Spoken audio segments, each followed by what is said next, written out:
Our next speaker, and if it's possible to keep to 10 minutes, that'd be great, Linda, is Linda Lennard, who is speaking in her capacity as a member of the Centre for Consumers and Essential Services at Leicester University. But many of you will know Linda from a variety of other backgrounds, and indeed she was a former chair of ESAN. So over to you, Linda. Right. Thank you very much. Very welcome to be here from the Centre. Just very briefly, at the Centre we were instrumental quite a few years ago now in developing a different approach to consumer vulnerability, which we're very pleased to see has become much more adopted kind of in the mainstream, getting away from stereotyping people into groups, looking much more at the kind of risk factors and reality of life. So I really welcome the opportunity to, against that context, to be looking at competition and in the context of vulnerability. What I'm going to do is a very quick whip through the three sectors: energy, communications and financial services, where there is competition for domestic consumers. But then I really want to focus on where we are now and how we can hopefully move forward. So very briefly, looking at energy. And there are all sorts of reports around from parliamentary committees, from Ofgem, from all sorts of places. The energy market has been looked at in an enormous amount of detail. It's very clear, as Ofgem has described it, there is a two-tier retail market. In particular, the market as such isn't working greatly, to say the least, for consumers in vulnerable circumstances. There are a range of factors for that, including people's income level, kind of employment or unemployment that people are situated in, housing factors in particular, if people are in insecure, possibly very expensive rented accommodation, whether or not people are online, and where some people do want to switch, there are still obstacles against them. For example, their existing supplier might put up obstacles against them switching.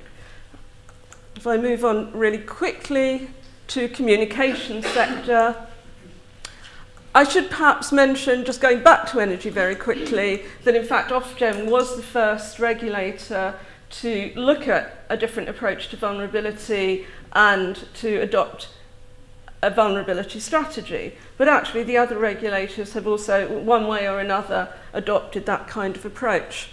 In communications, as Tom said, it's the area where we've had competition one way or another from many, many years, but also where there have been particularly the technological developments, different kind of choices of products and services. But nevertheless, what we still are looking at for quite a few people, in fact for all of us, but particularly affecting people in vulnerable circumstances, are issues that get in the way of competition actually working, which are not only complexity of tariffs, but in some instances increasing complexity of tariffs. Not only of tariffs, but in terms of comparing bundles. When your services are bundled up, you're not sure what you're paying for what and what you're actually getting.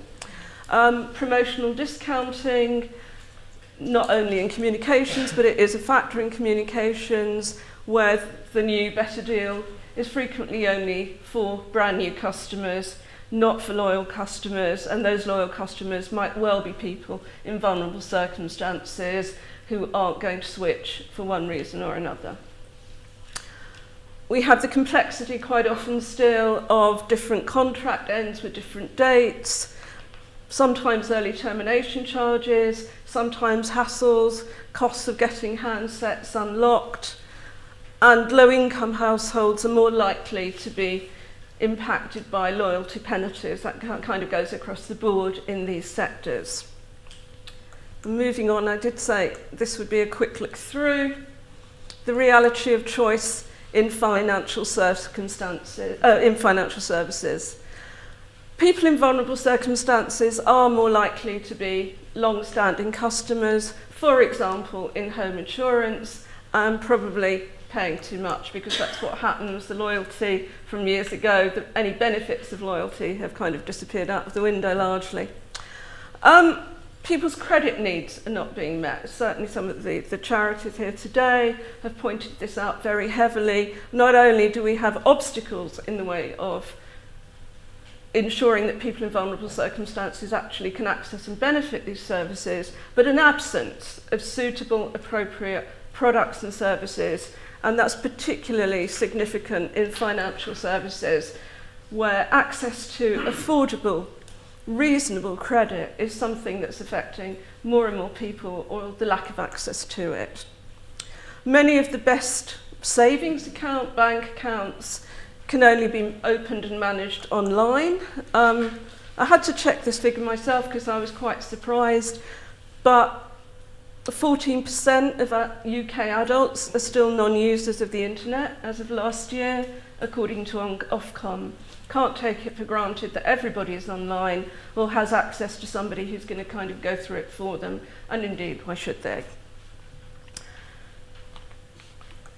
So where are we in terms of all of this? I think what's particularly vital for us all to remember, but it would be good if policymakers could recognise this as well, that we're not only dealing with essential services and essential services like financial services and energy, which are gateways to other services as well as being so vital in themselves. But our time is precious, as you saw from that excellent video. Our time is precious, especially in very difficult times. And guess what, as Tom mentioned, these are not exciting, vibrant marketplaces where you're really keen to smell the spices, look at the colours, make the choices. Which of us says, that's wonderful, this Saturday afternoon I can spend thinking about switching my energy supplier or trying to sort out when my mobile phone contract works, really excites you? No. But I think the other thing that a lot of policymakers don't realise when they're exhorting us to switch our energy supplier, for example, is that it is not only energy. We're faced quite often with at least 10 to 12 decisions across communications, energy and financial services, let alone the rest of life. Sometimes this can be happening at the same time, trying to work out whether your insurance company has put up the price unnecessarily at the same time as you might be thinking about your mobile phone contract and your energy supplier and your bank account. What is this like for people in vulnerable circumstances? We don't have time, and a lot of you have heard this before, and lots of people have written about it as well as ourselves, but when we were doing this work originally, we spent a lot of time researching multiple risk factors, the correlations between being a carer and having poor physical health and maybe being in poor financial circumstances. Having a mental health issue and very likely finding it difficult to hold down a job or get a decent wage. Struggling with being on disability benefits and nowadays very likely trying to appeal against being turned down for personal independence payment and wondering how to go through that. And at the same time, trying to make ends meet and get to the end of the day. Sharon talked about the gig economy, so many more people being on 0-hour contracts. It's not only that, loads of people are on short-term contracts, and it can be quite difficult for people to get a job. So you're trying to make ends meet. And I think I should also ask, I doubt it's worth even asking, but which of us hasn't been in a situation, or is in a situation now, where we feel vulnerable and stressed? And that's why we're so insistent at the Centre of talking about people in vulnerable circumstances, not vulnerable consumers as a group. Because as I've said sort of technically over the years, to put it politely, stuff happens. And stuff happens to all of us, and it isn't always a joy, and it can be extremely difficult to cope with. And that's why we should not be thinking about vulnerable consumers as some separate group. Okay, right, so where we are now, I think, and in preparing this talk, a wave of depression fell over me, and I recognised it as a kind of Groundhog Day, because I have been involved in this for quite a few years. And yes, there's been enormous progress in recognising the reality of vulnerability. The regulators in particular have made a lot of interventions, as Tom described, in trying to sort out these markets, or so-called markets. And there's been some welcome action, not only by the regulators, but also by a number of companies in terms of the kind of case studies that we can read about, especially improving frontline staff training, etc. But much of the difficult stuff is still to do. It's all very well having, and hopefully the providers here and elsewhere do have, decent training for the frontline staff, great advice team. That doesn't amount to a hill of beans, frankly, if some other part of your company is charging excess pricing, reaping excess profits, indulging in confusion marketing, deliberately excluding loyal, long-standing customers from new deals and just not bothering to tell them about it. And although, as I said, we can welcome the interventions, we have been talking about complexity of information and bundling for ever such a long time. And if I had more time, I would have bored you with some presentations from years ago, which I could have slotted in, and you probably wouldn't have noticed the difference, except I just needed to change the references. Yes, I'm finishing. So, moving on, hopefully from Groundhog Day, for those of you who've seen the film, the snow needs to melt, the ice needs to unfreeze. We need to be able to move to a different place. And I don't have a magic answer, but what we do need to realise is that switching isn't the answer to everything. We need to stop putting the onus and expectations on consumers. In some sectors, such as energy, possibly more price regulation needs to be looked at. Regulators, I think, need to be more sure-footed and imaginative and speedy and prepared to intervene and to name and shame more than actually happens, and that companies need to be looking to themselves.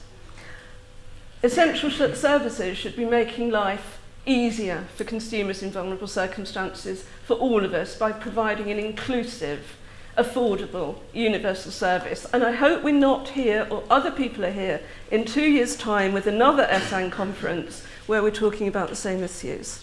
Thank you.